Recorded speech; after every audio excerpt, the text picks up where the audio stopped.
அடுத்தடுத்த துரோகங்களுக்கு அவங்க வச்சிருக்கக்கூடிய பேர் தான் என்டிஏ கூட்டணி. பழனிசாமிக்கு உண்மையிலேயே தமிழ்நாட்டு மேல அக்கறை இருந்தா தர்மேந்திரா பிரதான் தொடங்கி அமித்ஷா மோடி வரைக்கும் மேடையில் உட்கார வச்சு இது தமிழ்நாடு, இங்க பேரறிஞர் அண்ணா வகுத்து கொடுத்தா இருமொழி கொள்கை மட்டும்தான் இருக்கும் அப்படின்னு ஆணித்தரமா பேச முடியுமா அவரால்? ஒரு அடிமையான ஓனரை எதிர்த்து பேச முடியாது. பிரதமர் மோடி அவர்களை பார்த்து தமிழ்நாட்டுக்கு வரும்போதெல்லாம் வணக்கம், நன்றி, அதை மட்டும் சொல்லி தமிழ் பேச முடியும்னு வருத்தப்படுறதா சொல்றீங்களே.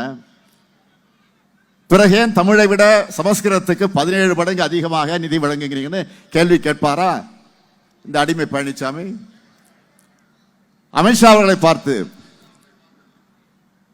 சமஸ்கிருதம் தான் அனைத்துக்கு மூலமொழின்னு நீங்க சொல்றது தவறுன்னு பழனிசாமியில வாதிட முடியுமா?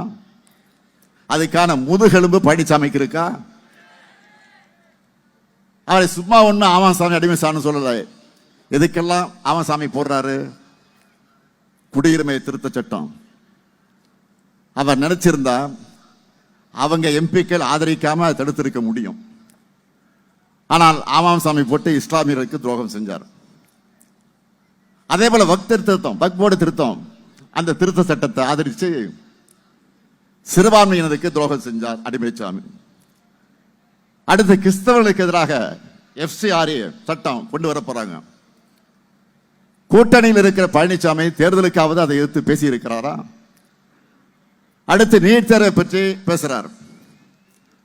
நீட் தீர்மானத்தை ஒன்றிய அரசு தான் நிறுத்தி வச்சிருக்குன்னு எல்லாருக்கும் நினைச்சுக்கிட்டு இருந்தோம்.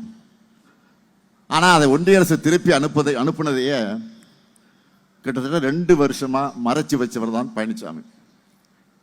அந்த மாதிரி துரோகம்லாம் யாரும் பண்ணல. உடனே அங்க என்ன பண்ணணும்னு கேட்பார். நான் ஏற்கனவே பல முறை சொல்லி இருக்கிறேன், நீட் தேர்வு ஒழிக்கப்பட வேண்டும் என்பது எங்களுடைய நிலைப்பாடு.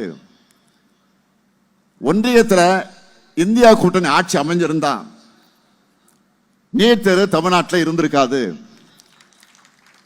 அதுக்கான உறுதியை பிரதமர் வேட்பாளராக இருந்த அருமை சகோதரர் ராகுல் காந்தி அவர்களே பேசியிருக்கிறார், பல கூட்டங்களில் பேசியிருக்கிறார். ஆனால் கூட்டணி கட்சியோட தயவோட ஆட்சி அமைக்கிற பிரதமர் மோடி அவர்களை பார்த்து தமிழ்நாட்டுக்கு நீட் விலக்கு தாங்கன்னு அடிமை சாமியால் கேட்க முடியுமா? நீட் தேர்விலிருந்து விலக்கு பெற சட்டபூர்வமாக நாங்கள் போராடிக்கிட்டு தான் இருக்கிறோம். கொள்கையை வெற்று பிழைக்கிற அடிமைசாமி கூட்டத்திற்கு சுயமரியாதை உணர்வும் இருக்காது, மாநில உரிமைகளும் புரியாது.